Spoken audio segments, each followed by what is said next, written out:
Hi guys, Carissa here with Inky Fairy Designs for the Blissy Creative team today, and we're taking another background that we had created to break through our fear of white space and completing it today with lots of paint background or paint layers and then a fun way to use a 12 by 12 stencil on a small panel. So I'm starting out, I did already gesso this page and just a light layer of gesso watered down. And then I'm taking these really fun fluorescent golden colors. I'm using pink, fluorescent pink and magenta. And I'm just I like how I start with a brush and then I end up using my fingers anyway. So I try using the brush, but then inevitably I begin to finger paint anyway. So I don't know. Anyway, either way, you can apply it with a paintbrush or you can apply it with your fingers. And then I wanted to brighten that a little bit and with like a contrasting color. And I brought in this Pebeo fluorescent yellow. So apparently I was in a bright mood today when I started this page. And I'm just kind of adding little areas and little pops of that yellow. So I'm using this acrylic glazing medium, and what it does is it extends the life of your paint, and it's a lot of fun to use over any sort of textured background. I'm using carbon black with it, so I kind of use one part of the acrylic glazing and one part paint, roughly. I don't measure it out, I just kind of eyeball it. Now I'm going to go over my entire panel, which you're probably freaking out as my girls were as they were watching me do this. They were like, "What are you doing? You're covering it all up." Just bear with me. We're going to let this sit for about 1 to 2 minutes, and then we're going to take a baby wipe and we're going to start wiping off that paint. Now what the glazing medium will do is it's going to settle all of that paint color into the areas that are that have the texture on it, so kind of like the nooks and crannies. And I'm not sure what happened here. I think my background wasn't completely dry when I went in with this, because you can see as I'm wiping it off, I'm wiping off a lot of that pink fluorescent paint that was underneath. So I'm pretty sure that that layer was not completely dry when I went in with the glazing on top, which is totally fine. It's just if you don't want that to happen, I would make sure that your layer is completely dry before you went in with the glazing medium. So I mixed up a little bit more, and I really wanted it to fill in these this like drywall tape. I really wanted it to kind of fill in the nooks and crannies there, so I'm kind of concentrating around the edges and the inside. Again, I let it sit for 1 to 2 minutes. You kind of just have to play with it, and as I use a clean baby wipe, it wipes away more of that paint, but leaves it in the areas where kind of the baby wipe doesn't reach. And so that's one of the cool effects that you can get with a glazing medium. So then I'm going to come back in with some more of that fluorescent pink and magenta, because I really wiped a lot of that away. But you know what? With mixed media, there are no mistakes. You can just go in and add more layers and fill it in and fix it. So that's what I'm doing here. I'm just going in and adding more of that color on top. And that pink really looks orange on my screen, but I assure you it's pink, and then the magenta is the darker color. So I'm coming in with this, I think it's Cobalt Teal by Deco Art, and I'm using like a gift card or just a flat card, and I'm scraping that along my panel, and then I'm also using it to create some paint marks on my surface, so it's just adding a little bit more texture. So I'm kind of scraping away some of that wet paint, and I don't know, it just looks really cool. So I'm taking this really large 12 by 12 stencil. It's by the Crafters Workshop. I love this stencil, and I guess I just had to use it. And I have a 4 by 6 panel, and I'm using a 12 by 12 stencil. I'm showing you that I'm using the Prima Graphite Texture Paste. This stuff is really cool. And so I'm just going to scrape that on. I kind of centered it as much as I could to get most of her face and some of her hair. I love this texture paste because it looks gray and it's got shimmer. It's got some glitter in it. You can see it on the screen right now. You can see all of that glitter. It's really pretty. But what's cool about it is that when it dries opaque and it dries black. So it really does have a graphite look to it. I'm just scraping off the excess along the edges and then I'll clean up my stencil. You definitely want to make sure you do that. So this is how it looks wet. You can see all of that dimension and it does look gray. At this point, I'm thinking I made a huge mistake, but we're going to keep moving and we're going to see where this takes us. Once that was completely dry, I wanted to bring in some more white because I have a hard time leaving white space, so I end up bringing in white after I've added tons of color, and it's just whatever works with you.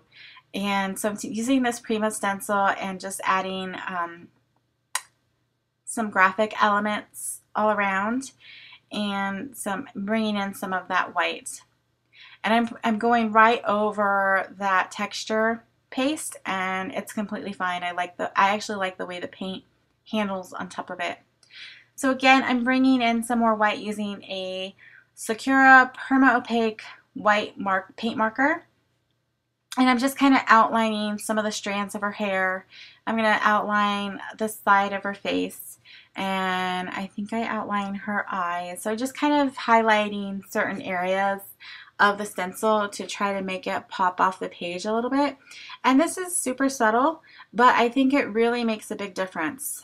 Sometimes subtle effects really can make your page stand out. So even though like in the end it's not really eye-popping, it really does define the stencil area just enough that it doesn't fade completely into the background. So I'm just kind of adding a few more highlights around the face and going over 1 or 2 times to get more white on it because it kind of fades.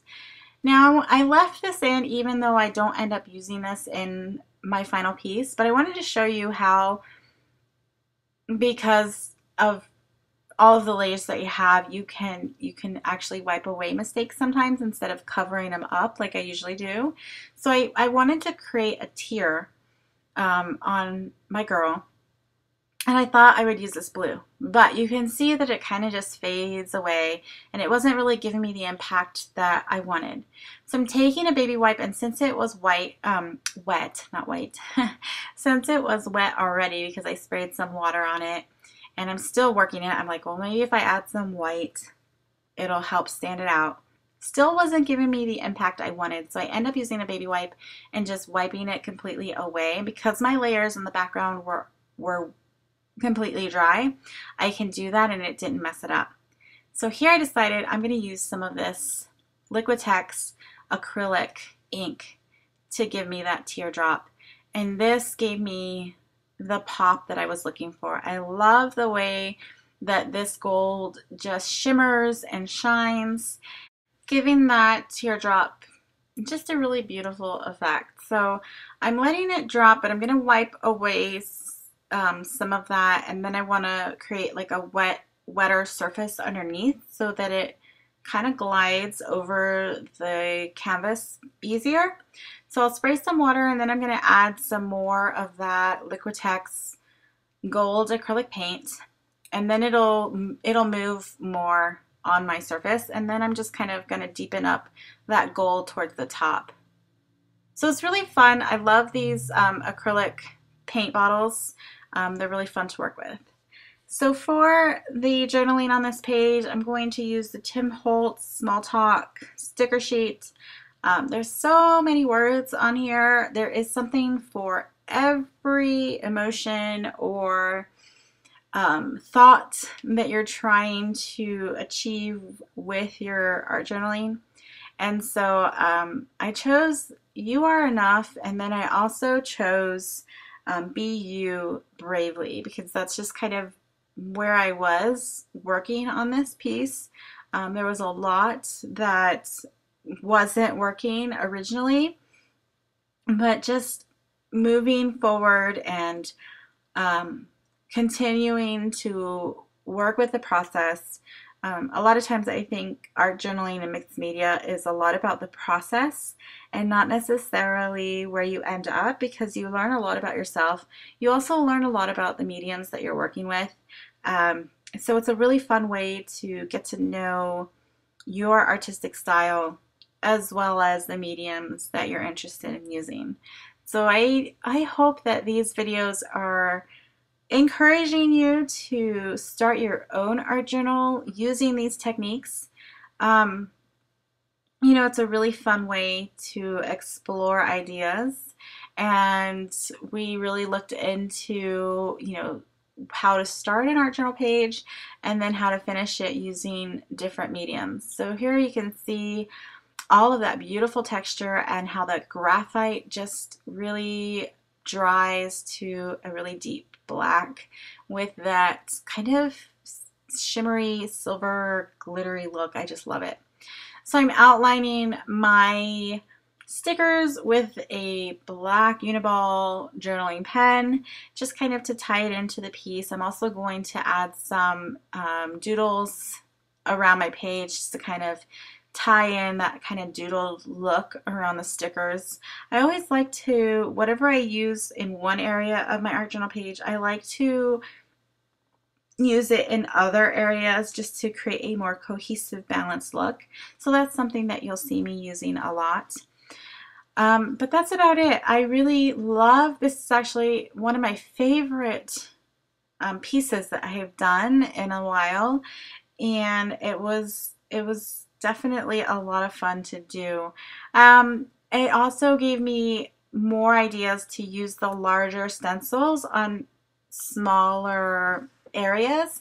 I think it can give you a lot of different looks and effects, so, and kind of stretch them. So thank you guys so much for watching. I hope you enjoyed this video. For more ideas and inspiration, be sure to check out the Blitzy blog and Facebook page. Until next time, happy crafting.